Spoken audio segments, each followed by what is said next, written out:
You guys started. Yeah. We are the owners of the ship. We hired the captains to do their job well, and we think that they do their job well. We think that the captains should not have limits to their power. We think this because they are the captains, and we let them control the crew. If they don't control our crew, everyone will go crazy.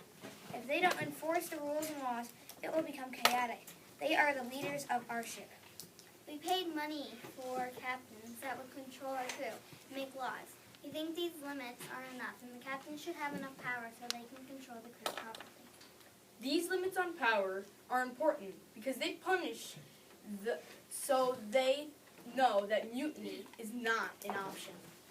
When the crew does something bad, you should punish them. But when they do something good, they should be rewarded. The crew should not have power because they're running the ship. We as the owners think that the captains are doing a good job, and that they should not be limited of their powers because their powers are helping control the ship. And if their powers are taken away, the ship will not be run properly. Done. Okay, Hassanay, why is it necessary for the owners and the captains to have the powers? Well, the captains help out running the ship. They get you to your destination, but they're like running the crew, so they can be like, oh, you need to clean up there. But they're the people who are running the ship, like getting you to your places where you need to go. And the crew should listen to them so they know what to do. And if they don't know what to do, then it's going to be chaotic. Yeah, what he's saying is that if they didn't have someone to control them, then they would have no one to be a leader to them. They would all be their own leaders, and that can't work when they need to be a team. So they need one leader to lead them all. And I think, and if somebody's doing bad, they should teach them and punish them because they did something bad. And if they're doing something good, they shouldn't be punished, but they should be rewarded. Yeah, don't need that question. Okay, Peyton, so even if the captain and the owners have powers, do the crew members have any powers at all? Well, I would say the crew doesn't really, well, they should have some powers, but not that much. Like what powers would they have? Well, not really any, because they have to follow what the captain's command is. There should only be one person with the powers to lead the ship properly. It shouldn't be everybody that has powers, because then everybody can do what they want.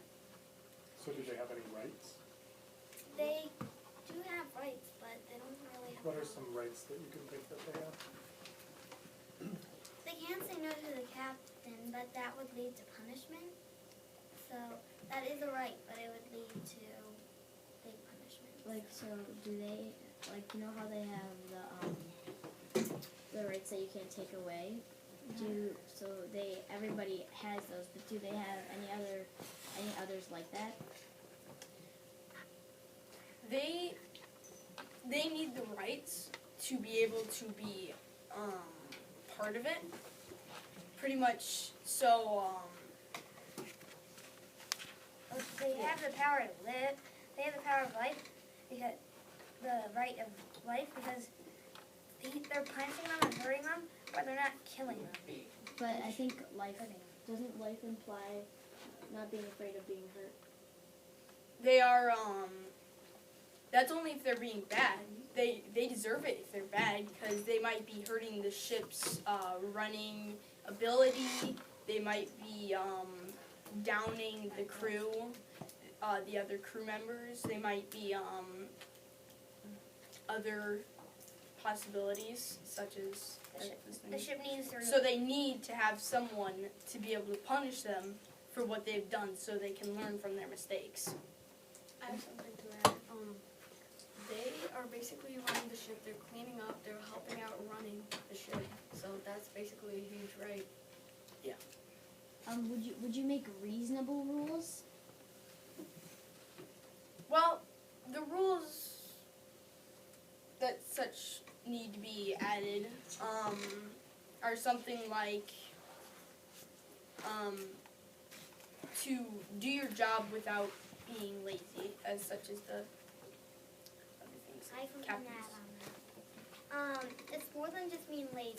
If you don't do the job that you're required to do, again, it's just punishments.